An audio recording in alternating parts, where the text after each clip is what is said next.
Homa Bay kama ywaruok mar telo mienjo e kind jobodaboda kar chung'od bura ma Homa Bay Town odiochieng' achiel kende bang' kane gibago yiero mag jotendgi madhi telo ne sekta no kuom higni 5 mabiro.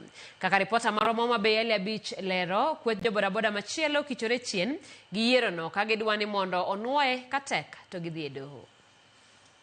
Riwruok mar jobodaboda e sub county ma Homa Bay ne obago yiero ma jotendgi mabiro tayo sekta no kuom higni 5 mabiro. Yiero mabende ne obagi kar romo ma Kabunde kendo ne ochung'e gi apisas mawuok e duol mochung'ne bago yiero e pacho ka IEBC. En yiero ma gitimo bang' higni 5 mar yiero jotelo manyalo konyo tayo sekta no kod rango weche mag dongruok mag jokanyo mage kod bende kedo gi timbe mag njore ma osebedo kokwako sekta mar bodaboda ka Richard Opiyo ne oyier kaka jakom e kinde chenro no. Kendo yiero motimore maler otimore maber.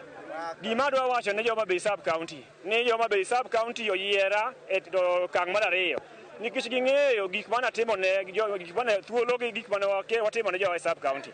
Omiyo thuolo ni wang'eyo ni adwa nyis jowa ni gik mane watimo ne jowa momiyo giyiera kendo wadok bedo piny kendo gik mane watimo maber wadhi timo maber.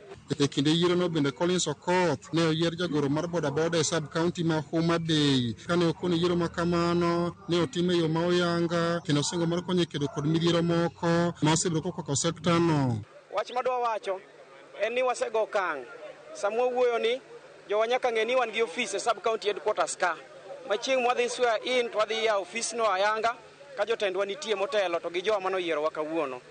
Wasebedo ka wakedo gi insecurity osebedo a threat e sector wani nikech apikni lal kendo jowa samoro wita apikni nyaka e udi. Wasetemo tiyo machiegni gi sirikal kata gi polis gi chife mondo wakony mondo waduok kuma apiko chien. Watiyo gi sirikal gi chife mondo wakony mondo wachiw information mondo gik matimore mag kuo mondo dog piny. Kata kamano yiero ma kamano kwed malit mokalo gi kweth jobodaboda machielo ka otelo kod Simon Odero ma bende ne laro lemo mar bedo jakom. Gikoni yiero ma kamano ne opong' kod chochni kod mibadhi mathoth ma ok ginyal yie mondo joma ne olandigo e koti. Reason number 1 momiyo kamoro gidoko nindo nikech ne wakawo time kwa wuotho koni koda kocha koni nyaka keche utewa gi nyithindewa gi mondewa kawa campaign mondo kinyo yiero wa obed jotend jobodaboda. To kochopo sama kore go ombulu to ni team nani kata ng'at achiel milo yier kende onge. Mano kende oseromo nyisa ni ne onge transparency. Nyaka agents mane wakete e agents ariyo igolo oko en gido mo igolo oko be ok ang'eyo. Ogolgi oko ka tension obiro nikech tension bende biro nikech wadhi kaka jobodaboda mondo otim election and gima ne wanyisa jowa mondo megi team ne wanyiso gimondo giting' ID gidhi go ombulu. Ne wan delegates 347. Giwacho ni yiero no kaber to nego no ma kamano kotimore to biro chuno mondo gidhi e doho kata loso ofis margi machielo mobalo kod mano yier no. Nyoro an kaka jachung' no koyiera mar donjo kaja mondo mi ang'i kaka idwa chak yiero. Keche no geng'a e dhot an adhi kaka jago kura to ne an aspirant. Mane gimo mi awacho ni yiero no kotimore maber. Action madhi kawo en ni koro kawaka to wadhi e court wadhi chungo yiero machalo kamae.